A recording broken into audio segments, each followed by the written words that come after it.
we're going to create another page. Now our pages are in this folder, and each page has 3 files in the Ionic structure. Now an Ionic page is just an Angular component, which is managed by the Angular instructions here. It's imported as a home page entry component. It exists in the declarations, and it's imported from the page structure here.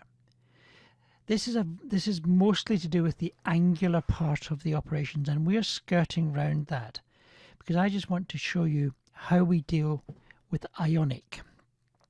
Now we could create a new page just by recreating this structure. We need a TS file, we need an HTML file, and we have as an optional a styles file in the SCSS file. It's optional, we don't need it.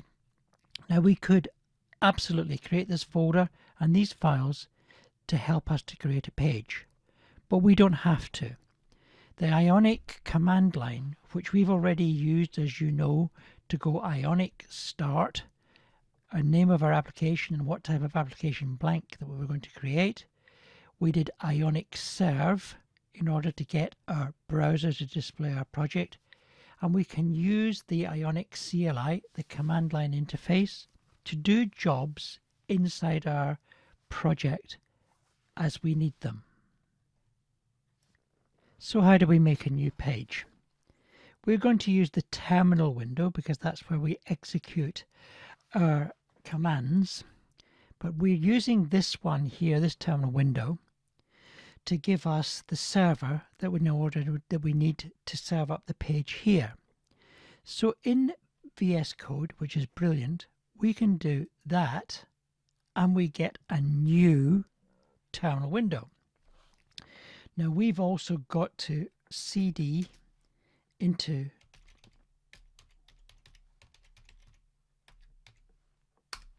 so that we can work with what's in here.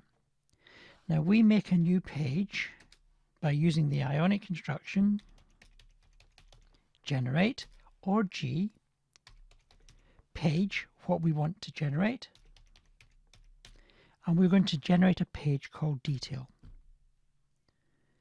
So it wears away, and you'll now see that in our folder structure here we have pages, detail, and we now have our detail page structure.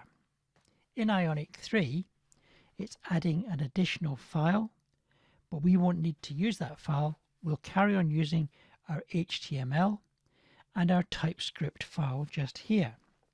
So in the TypeScript file, interesting to see how you create a comment in Ionic.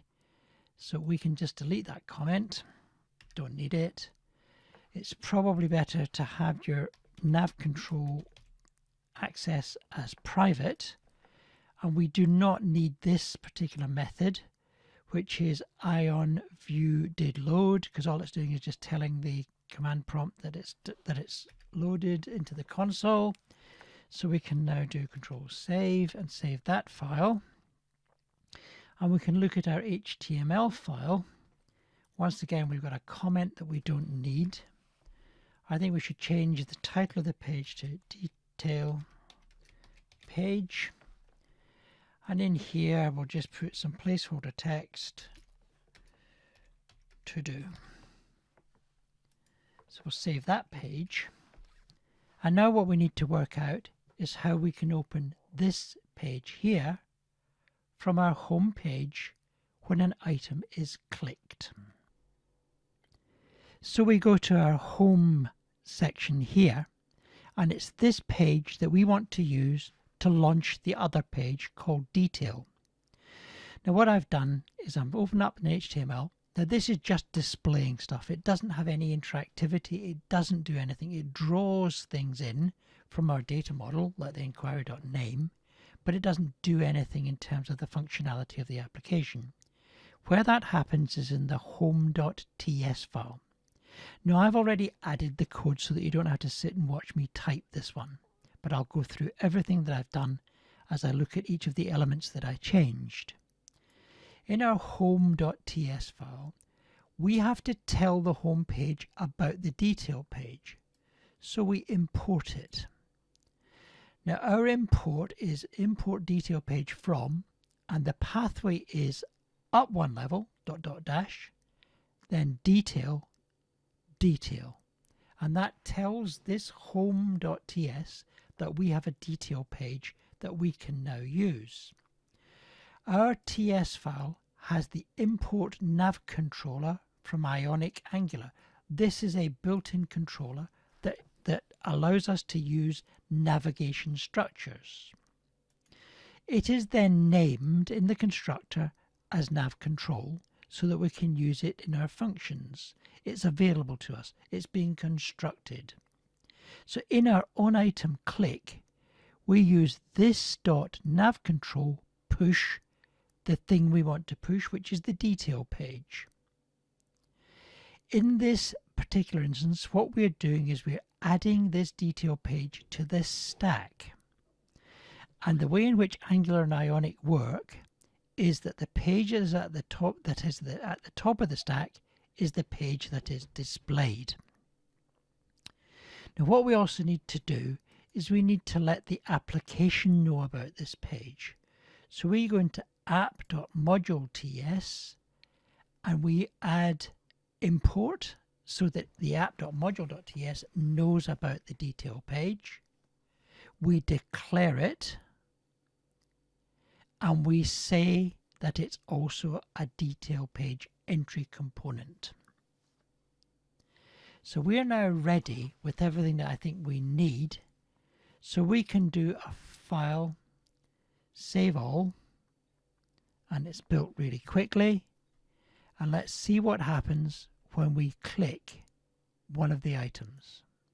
We go to the detail page and our nav control allows us to pop this page off the stack, and that becomes the top page of the stack again and goes back to that for us. Clever stuff. There's just one thing that I've done, and it's just me being really picky.